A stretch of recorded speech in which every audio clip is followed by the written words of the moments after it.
আসসালামু আলাইকুম, welcome to my YouTube channel smart English class. আশা করি সবাই ভালো আছেন। সবচেয়ে অষ্টম শ্রেণীর শিক্ষার্থী, তোমাদের রাইটিং পার্টের সিবি নিয়ে আজকে আমি আলোচনা করব। এই সিবিতে তোমাদের 10 মার্ক, আর এটি তোমাদের আসবে হচ্ছে 8 নঙে, ঠিক আছে? তো এই সিবিটা তুমি কীভাবে খুব সহজে তুমি করতে পারবো তার উপর আমি একটি ফর্মেট সাজিয়েছি। তোমাদের সিবি যে কোনো সিবি আসুক না কেন, তোমরা শুধু একটি মাত্র ফর্মেটেই এই সিবি কিন্তু আনসার করতে পারবা, ঠিক আছে? আর যারা এই মুহূর্তে আমার ভিডিওটি দেখছেন, অবশ্যই আমার চ্যানেলটিকে সাবস্ক্রাইব করে রাখুন। নতুন নতুন ভিডিও আপডেট পেতে বেল আইকনে ক্লিক করুন। তাহলে চলুন আমরা সরাসরি এখন চলে যাব এই সিবির ফরম্যাটে। ওকে দেখো, এটা হচ্ছে তোমাদের সিবি ফরম্যাট। এই একটা মাত্র সিবি দ্বারা কিন্তু তুমি যে কোনো সিবি কিন্তু পরীক্ষা আনসার করতে পারবা। তাহলে চলো আমরা নিয়মটা ভালোভাবে দেখি। প্রথমে সিবির শুরুতে আমরা একটা ডেট দেব। এটা তোমার পছন্দ অনুযায়ী তুমি যে তারিখটা দিতে চাও দিতে পারবো, সমস্যা নেই। এরপর হচ্ছে তোমার সিবিটা কি রিলেটেড। যদি হয় এই সিবিটা হচ্ছে স্কুলের জন্য, তাহলে দেবো দ্য হেডমাস্টার। যদি হয় কলেজের জন্য, তাহলে দেবা দ্য প্রিন্সিপাল।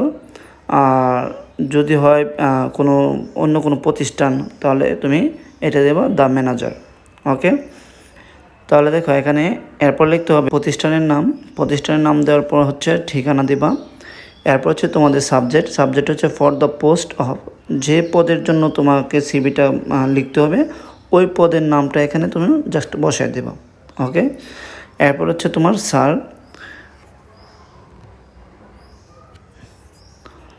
দেওয়ার পরে তোমাকে লিখতে হবে in response to your advertisement published in the daily star dated on 6 তারিখ 5 মাস 2024। এটা কিন্তু এই 5 মাসটা কিন্তু আমার ওই যে শুরুতে যে মাসটা ছিল ওই মাসের অনুযায়ী, ঠিক আছে? দ্যাট পদের নাম, এখানে পদের নাম বসাইবা। এখানে যে পদের নামটা দেবে এটা এখানে এনে বসাই দেব।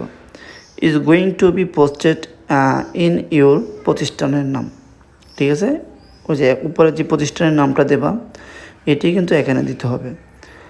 এরপর হচ্ছে I myself submitting my educational information for your kind consideration. এরপরে তোমার এটা গেলো প্রথম অংশ। এরপর দ্বিতীয় অংশ, I hope that you will give me an opportunity to prove my competence for the post, ঠিক আছে? এটা হচ্ছে তোমাদের লেখা শেষ হলে তুমি লিখবা ইউর সিনসিয়ারলি। এরপর হচ্ছে এখানে একটা নিজের নামটা দিয়ে দেবা। ওকে, এরপর লিখবা এখানে কারিকুলাম বিটা ফরছে অফ, এরপর দেবা নিজের নাম। ওকে, এরপর হচ্ছে তোমার পার্সোনাল ডিটেলস, এখানে নিজের নাম দেবা। ওকে, এখানে হচ্ছে নিজের নাম, এটা দেবা নিজের নাম। এরপর হচ্ছে ফাদার্স নেম, এখানে দেবা বাবার নাম। মাদার্স নেম, মায়ের নাম। পার্মানেন্ট অ্যাড্রেস, তুমি যে ঠিকানায় থাকো এই ঠিকানাটা এখানে দিবা। এরপর হচ্ছে বার্থ অফ ডেট, এটা হচ্ছে তোমাদের জন্ম তারিখ দিবা এখানে। এরপর হচ্ছে ন্যাশনালিটি, এখানে দেবা বাংলাদেশি লিখতে হবে, বাংলাদেশ লিখলে হবে না, এখানে লিখতে হবে বাংলাদেশি। এখানে এটা এভাবে লিখতে হবে। রিলিজিয়ন, তুমি যদি মুসলমান হও তাহলে দেবা ইসলাম, আর যদি হিন্দু হও তাহলে দেবা হিন্দু। এখানে একটা মোবাইল নাম্বার তুমি চাইলে বসাতে পারো, নয়তো 01 দিয়ে ডট দিয়ে দেবা, শেষ। এরপর তোমাকে দিতে হবে এডুকেশনাল কোয়ালিফিকেশন, এভাবে একটা ছক করে নেবা। আর এখানে যে শিক্ষাগত যদি তোমার উল্লেখ থাকে তাহলে তুমি ওই শিক্ষাগত যোগ্যতাটাই দেবা। আর যদি উল্লেখ না তাহলে আমি এখানে 2টা দিয়েছি, তুমি চাইলে এখানে 2টা দিতে পারো, আর চাইলে তুমি শুধু একটা দিতে পারো, তাতে কোনো সমস্যা নাই। আর এরপর এখানে গ্রুপগুলো দেবা, তারপর ইয়ার দেবা, রেজাল্ট দেবা, তারপর হচ্ছে বোর্ডগুলো দেবা।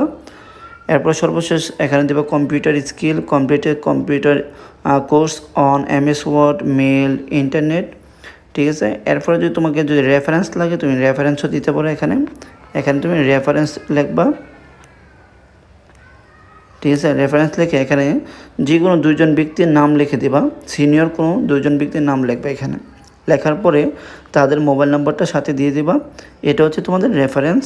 এরপর তুমি এখানে সিগনেচার আছে, এখানে তুমি একটা সিগনেচার দিয়ে দেবা, শেষ। ওকে, এ হচ্ছে তোমাদের সিভি ফরম্যাটটা। আর আশা করি এটা বুঝতে পেরেছো। আর এই মুহূর্তে যারা আমার এই ভিডিওটি দেখছেন, যদি ভিডিওটি আপনাদের কাছে ভালো লেগে থাকে তাহলে অবশ্যই চ্যানেলটিকে সাবস্ক্রাইব করে রাখুন, ভিডিওটিকে বেশি বেশি করে শেয়ার করে রাখুন। দেখো এটা হচ্ছে তোমাদের এই 8 নং এই সিবিটি হচ্ছে তোমাদের নমুনা পোস্টের। এই নমুনা পোস্টটি তোমরা কিভাবে এখন সলিউশন করবা, তোমরা কিন্তু অলরেডি নিয়মটা দেখে ফেলছো যে কিভাবে তোমাদের একটা সিবি পূর্ণাঙ্গভাবে লিখতে হবে। এখন দেখো প্রথমে তোমাকে যে কাজটি করতে হবে সেটা হচ্ছে, এটা যেহেতু একটা সংস্থা, এই যে সোশ্যাল সার্ভিস অর্গানাইজেশন, এটা হচ্ছে এক ধরনের সামাজিক সেবা সংস্থা। তাহলে যেহেতু তোমার এটা একটা সংস্থা, তার মানে এটা কিন্তু স্কুল কলেজ না। তার মানে এখানে যে বিষয়টা হচ্ছে, তুমি ডেটের পরে কিন্তু তোমাকে লিখতে হবে দ্য ম্যানেজার, MANAGER, তোমাকে লিখতে হবে দ্য ম্যানেজার। আর প্রতিষ্ঠানের নামটা লিখতে হবে তোমাকে গ্রিন ফ্রেন্ডস, এটা হচ্ছে তোমার প্রতিষ্ঠানের নাম। আর পোস্টের নামটা তুমি কী লিখবা, পোস্টের নাম হচ্ছে এখানে দেখো এই যে গার্ডেনার্স, এই গার্ডেনার্সটা হচ্ছে তোমাদের পোস্টের নাম। তাহলে তুমি আর শিক্ষাগত যোগ্যতা তুমি কতটুকু নেবে, শুধুমাত্র এসএসসি, এটাও তোমার প্রশ্নে বলা আছে। তার মানে এখানে যে যে উপকরণগুলো আমাদের দরকার, এই উপকরণগুলো কিন্তু আমরা পেয়ে গেছি। তাহলে আমরা সহজে কিন্তু সিভিটা কমপ্লিট করে ফেলতে পারবো। যে তথ্যগুলো আছে এইগুলো তোমরা শুধু বসাই দেবে, দেন তোমার কিন্তু সিভিটা পূর্ণাঙ্গ হয়ে যাবে। এই ছিল তোমাদের নমুনা প্রশ্নের সমাধান। তা আশা করি ভিডিওটি তোমাদের কাছে ভালো লেগেছে। আর যারা এই মুহূর্তে আমার ভিডিওটি দেখছেন, অবশ্যই আমার চ্যানেলটিকে সাবস্ক্রাইব করে রাখুন। আর নতুন নতুন ভিডিও আপডেট পেতে বেল আইকনে ক্লিক করে রাখুন। দেখা হবে আগামী পর্বে। সে পর্যন্ত ভালো থাকুন।